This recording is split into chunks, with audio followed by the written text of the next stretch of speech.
अस्सलाम वालेकुम।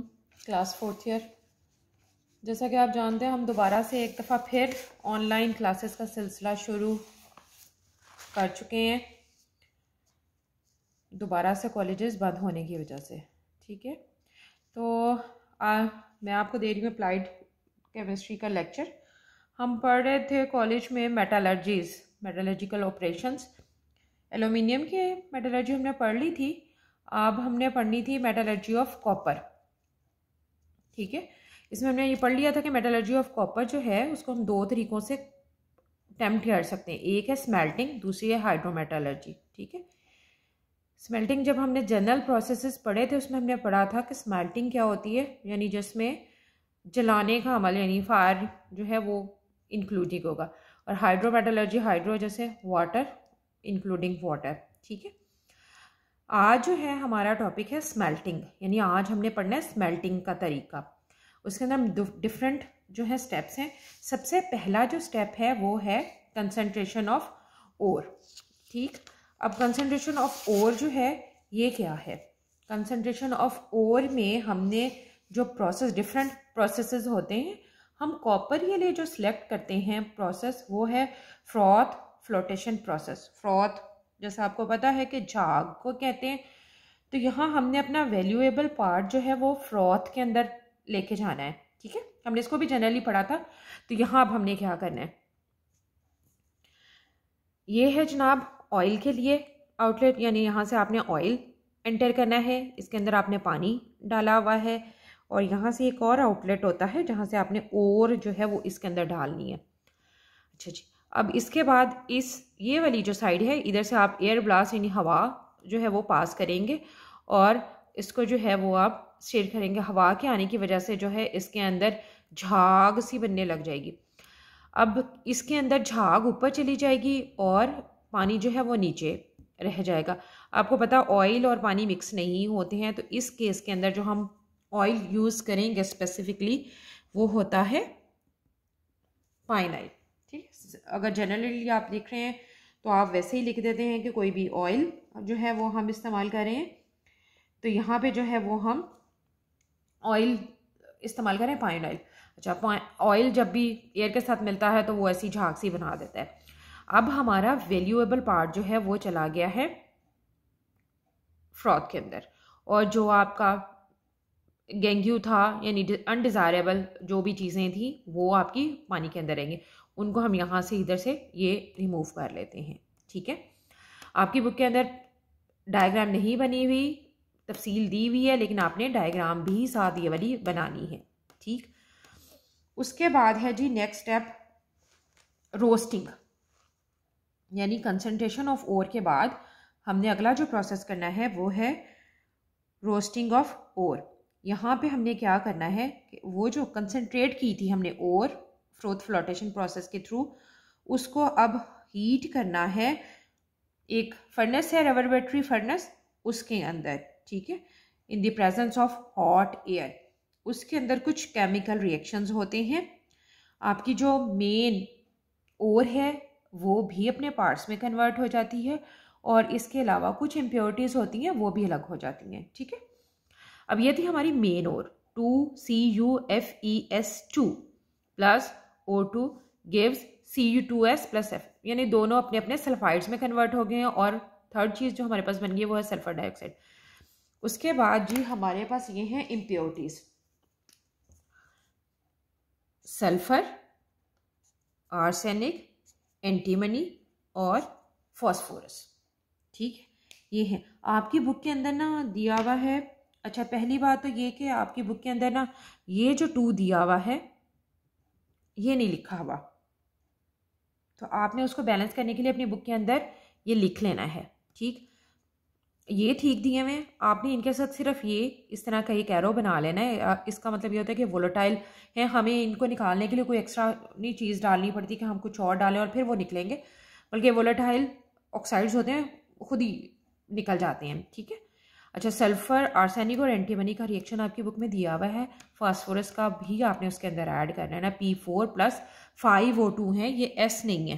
ठीक है, 5O2 गिव्स P4O10। ठीक है, ये सारे चारों जो इसके ये इम्प्योरिटीज़ के ऑक्साइड्स बनते हैं वो सारे वोलेटाइल होते हैं, ऑक्साइड सारे के सारे निकल जाते हैं। ठीक जी। अब इसके बाद थर्ड स्टेप पे हमारे पास है स्मेल्टिंग। ठीक है। अब जो रोस्टेड ओर थी उसको हमने मिक्स करना है कोक और सैंड के साथ। ठीक है। पहले हम रिएक्शन देख लेते हैं, या पहले फिर हम जैकेट देख लेते हैं, वो जो फर्नेस है उसको देख लेते हैं, उसके बाद जो है वो फिर हम रिएक्शन देख लेंगे। ठीक है। ये आपकी बुक में नहीं बनी हुई। ठीक है। आपने इसको देख के बना लें, बना के अटैच कर लें, साथ बुक के ऊपर ही बनानी है, बुक के ऊपर ही बना लें, जैसे भी करनी है। अच्छा जी, इसके लिए जो हम इस्तेमाल करते हैं फर्नेस, उसको हम कहते हैं ब्लास्ट फर्नेस। ठीक है। ब्लास्ट फर्नेस कुछ इस टाइप की होती है। सबसे पहली बात जो ज़रूरी है वो ये कि ये इस तरह की डबल जैकेट वाली वाटर जैकेट होती है, आउटर इसकी कवरिंग। ठीक। और इसको हम एक्सेस ऑफ एयर में जो है वो हीट करेंगे, और उसके बाद जो है हमारी ओर जो है वो आफ्टर कंबस्टन जो है वो कन्वर्ट हो जाएगी ऑक्साइड्स के अंदर। जो हमने पहले सल्फाइड्स बनाए थे ना, वो ऑक्साइड्स में कन्वर्ट हो जाएंगे। ठीक है। अब आप इसको डायग्राम को समझ लें। ये यहाँ से शुरू हो रही है ना, ये पूरी इसकी वाटर जैकेट है। ठीक। यानी आउटर जैकेट जिसको हम कहते हैं। ये जो है हमारी ना, ये है स्लैग की आउटर। अभी मैं आपको बताऊंगी स्लैग क्या है, यानी वो गारा जो हमारे काम का नहीं होता वो। ठीक है। उसके लिए आउटलेट है। और ये इधर से एक आउटलेट ये है, ये ऊपर यहाँ से इधर की तरफ आ रही है, और ये जो है ये एक आउटलेट है, ये वाली। ठीक है। ये है molten mass out. Molten mass out क्या है? वो मोल्टन मटेरियल जो हमारे काम का होगा। ठीक है। उसको हम यहाँ से निकाल लेते हैं। ठीक हो गया। अच्छा, ऊपर क्या है? ऊपर ये है हमारे पास चार्जिंग पाइप। चार्जिंग पाइप का क्या मतलब? जहाँ पे हम अपना चार्ज रखते हैं, जो चीज़ें हमने इसके अंदर डालनी होती है ना, वो हम रखते हैं। ये ऊपर ये वो चीज़ें पड़ी हुई चार्जिंग फ्लोर, ये छोटे छोटे से स्टोन्स मैंने बनाए हुए हैं कि यानी इसमें से हम जो है वो इसके अंदर डालते रहते हैं। अब इसके अंदर से जो है वो हमारे पास डालना हमने क्या क्या है। ठीक है। एक तो हमारी ओर आ जाएगी, कोक आ जाएगी और सैंड। ठीक है। जो अभी हमने चीज़ें पढ़ी है ना कि हमने ओर को अपनी को कोक और सैंड के साथ मिला के फिर उसको जो ब्लास्ट ऑफ एयर है उसके साथ जो है वो हमने करना है हीट। ठीक है। ये जो आपको दो इधर और इधर नजर आ रही हैं, ये बेसिकली होते हैं ब्लास्ट ऑफ एयर के लिए। ठीक। जो आपकी बाकी वेस्ट गैसेस होती हैं वो यहाँ से हमारे पास स्लैग निकल गई, यानी वो चीज़ जो हमारे पास सॉलिड फॉर्म में होगी लेकिन हमारे इस्तेमाल की नहीं है। ठीक। यहाँ से वो चीज़ निकलेगी जो हमारे काम की है, मोल्टन मैस। जैसे हमें कॉपर ऑक्साइड, कॉपर सल्फाइड चाहिए, वो ये एक आउटलेट ऊपर की तरफ होता है वेस्ट गैसेस के लिए, यानी जो बाकी गैसेस हैं जैसे सल्फर डाइऑक्साइड है वो जो है वो यहाँ से रिमूव कर दी जाएगी। ठीक है। ये हो गई ब्लास्ट फर्नेस। अब हम देखते हैं इसके अंदर रिएक्शन की, इसके अंदर जो रिएक्शन हो रहे होते हैं वो क्या है। जैसे अभी मैंने बताया मेनली जो इस फर्नेस का काम है वो क्या है, जो ऊपर रोस्टिंग में हमने सल्फाइड्स अलग अलग किए थे उन सल्फाइड्स को ऑक्साइड्स में कन्वर्ट करेगा। ठीक है। पहला reaction 2FeS + 3O2 gives FeO, यानी आयरन सल्फाइड जो है वो हमारे पास आयरन ऑक्साइड में कन्वर्ट हो गया और सल्फर डाइऑक्साइड निकल जाएगा। ऊपर जो वेस्ट गैसेस के लिए हमने बनाया हुआ था ना, उसमें से ही ये निकलेगा। अच्छा, ये भी अब आपने यहाँ से देखे ना, आपने चेक कर लेने, बार बार बुक के हवाला देना और बुक में से देखना ना मुश्किल काम है। तो यहाँ पे शायद ना उसके में गलत दिया हुआ है, 6 लिखा हुआ है या 4 लिखा हुआ है, तो आप ना इसको देख लेना, इससे देख के आपने उसमें ठीक कर लेनी है करेक्शन अपनी। ठीक है। बिल्कुल सेम इसी तरीके से C2S कॉपर सल्फाइड जो है उसको हम ऑक्सीजन एयर की मौजूदगी में जैसे बर्न करेंगे तो वो हमारे पास कन्वर्ट हो जाएगा ऑक्साइड में, कॉपर ऑक्साइड और सल्फर डाइऑक्साइड जो है वो हो जाएगी इसके अंदर। ठीक। अच्छा जी, जो तीसरा रिएक्शन है ये कुछ इसका हिस्सा यहाँ होता है, कुछ अगला जो है हमारे पास बेसिमर फर्नेस होती है उसके अंदर जाके होता है। ये जो कॉपर ऑक्साइड बना था ये जो इसके अंदर ही मौजूद, ये हमने एक्स्ट्रा नहीं डालना, आयरन सल्फाइड यहाँ पे मौजूद था ना, यही आयरन सल्फाइड जो है इसको कॉपर सल्फाइड और आयरन ऑक्साइड में कन्वर्ट कर देता है। ठीक है। अच्छा, अब ये क्या काम क्या था बेसिकली, कुछ आयरन सल्फाइड यहाँ पे ऑक्सीजन के साथ रिएक्ट करके आयरन ऑक्साइड बन गया। जो नहीं रिएक्ट कर पाता वो कॉपर के साथ रिएक्ट करके, कॉपर ऑक्साइड के साथ रिएक्ट करके आयरन ऑक्साइड बना देता है, क्योंकि हमने इसमें से आयरन निकालना है, हमें सिर्फ चाहिए कॉपर। हम पढ़ रहे हैं मेटलर्जी ऑफ कॉपर, तो हमें सिर्फ कॉपर चाहिए। ठीक हो गया। चौथा पॉइंट हमारा जो है वो है बेसिमराइजेशन। प्रोसेस का नाम है, इसके लिए जो वो इस्तेमाल करते हैं हम फर्नेस, उसको हम बेसिमर कन्वर्टर कहते हैं। ठीक है, उसकी भी पहले आप डायग्राम देख लें, आपकी बुक में भी बनी हुई है वैसे तो। ठीक है, अच्छा अब यहाँ क्या है, ये दो स्टैंड है, ये कन्वर्टर है हमारा बेसिकली। ठीक है, बेसिमर कन्वर्टर जिसको कहते हैं। ये वो चार्ज है, यानी यहाँ से जो मोल्टन मैस हमारे पास से आया था वो अब हमने इसके अंदर डाल दिया है। ठीक, अच्छा ये इसको दो स्टैंड लगे हुए हैं, बिल्कुल वैसे ही समझ लें, यानी ये मूव करते हैं, आप इसको उल्टा के जो है वो फिर इसमें से निकाल भी सकते हैं। यहाँ से ये जो डॉट डॉट डॉट डॉट बनाए हुए मैंने, ये बेसिकली एयर बबल्स जैसे होते हैं ना, उसके लिए बनाए हुए कि यहाँ से आपने एयर इसके अंदर पास करनी है। ठीक है, ये छोटी सी एक है, ये आपकी बुक के अंदर भी वैसे बनी हुई है, मैंने उसको ज़रा रिफाइन करके बना दिया है आप लोगों के लिए। ये है बेसिमर कन्वर्टर। ठीक है, अब बेसिमर कन्वर्टर में जो रिएक्शन होंगे वो क्या है। सबसे पहले जो रिएक्शन है वो है 2FeS। अच्छा, बुक के अंदर ना सिर्फ आयरन लिखा हुआ है, तो आयरन अकेला नहीं आएगा, क्योंकि हमने अभी यहाँ ऊपर कहीं पे भी आयरन अलग नहीं किया। हमारे पास जो चीज़ थी वो थी या तो फेरस सल्फाइड था, या आयरन सल्फाइड था, या फिर आयरन ऑक्साइड था। ठीक है, तो हम उन्हीं दोनों चीज़ों को चलाते हैं। आयरन सल्फाइड जो यहाँ रह गया, ये वही रिएक्शन ही है, यही वाला ऊपर वाला रिएक्शन है, लेकिन ये इतनी जल्दी ना होता नहीं है ऑक्सीडाइज, तो इसलिए हम Aahista Aahista step by step करते जाते हैं। इसमें भी अगेन वही प्रोसेस होगा, लेकिन यहाँ भी क्या करना है, ये जो बनी थी इसके अंदर हमने सिलिका डाला, उस सिलिका की मौजूदगी में जो है ये FeSiO3 आयरन सिलिकेट बना देता है। इसके आगे मैंने स्लैग लिखा हुआ है, यानी ये वो स्लैग गारे की फॉर्म में होती है जिसको हम नीचे से निकाल लेते हैं।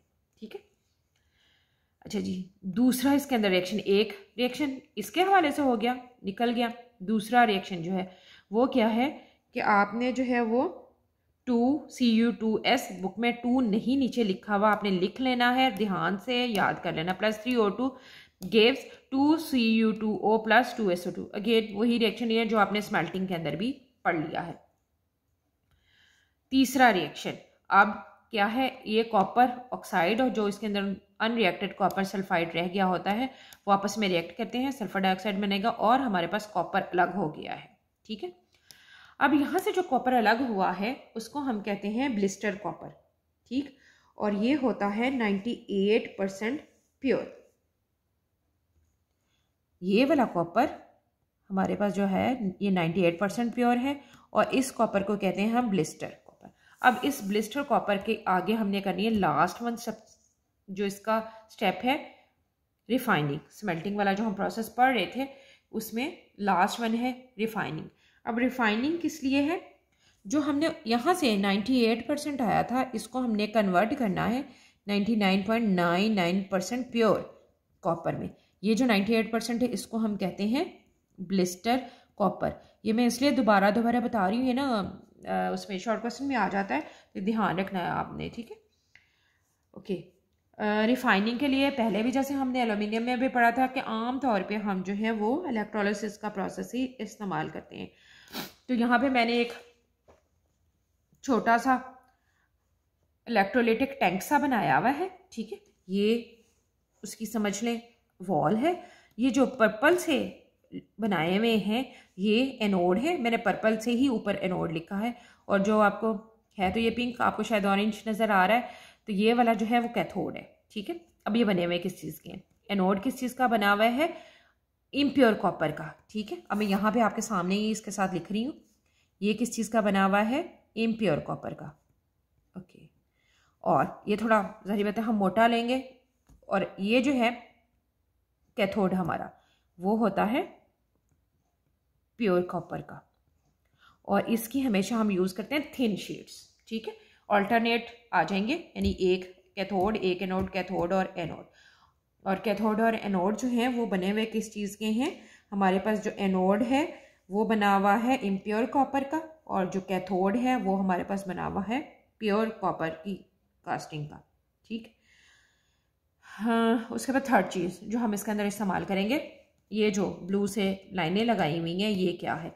आपको पता है इसके अंदर हम कोई भी इलेक्ट्रोलाइट जो है वो लेते हैं। तो यहाँ पे अब हमने इलेक्ट्रोलाइट कौन सा लिया हुआ है? इलेक्ट्रोलाइट हमारे पास है कॉपर सल्फेट इन H2SO4। ठीक है, यानी कॉपर सल्फेट का सोल्यूशन जो है वो हमने डाइल्यूट सल्फ्यूरिक एसिड के साथ जो है वो हमने लिया हुआ है एज एन इलेक्ट्रोलाइट। अब जब हम इसको रिएक्शन करेंगे,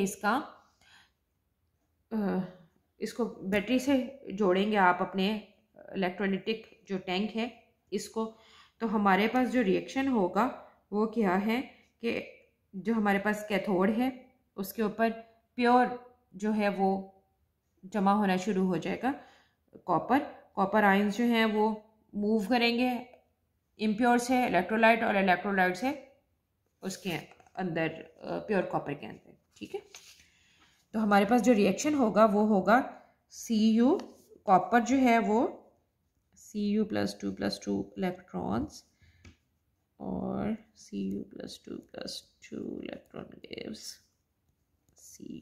ठीक है, ये हमारे पास इम्प्योर कॉपर था। ये वाला रिएक्शन जो है ये होगा एनोड के ऊपर, ये हमारे पास प्योर कॉपर है, और ये होगा कैथोड के ऊपर। ठीक है, ये जो हमारे पास कैथोड था यहाँ पे प्योर कॉपर जो है वो जमा होता जाता है, और बाकी जो इम्प्योरिटीज़ हैं वो उसके अंदर ही रह जाती हैं।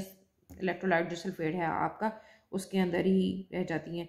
इस तरीके से जो है हम 99.99% प्योर कॉपर जो है वो हासिल कर लेते हैं। ठीक, ये तो था आज का हमारा मेटलर्जी। इंशाल्लाह कल जो है वो हम पढ़ेंगे मेटलर्जी ऑफ स्टील। तब तक के लिए अल्लाह हाफिज़।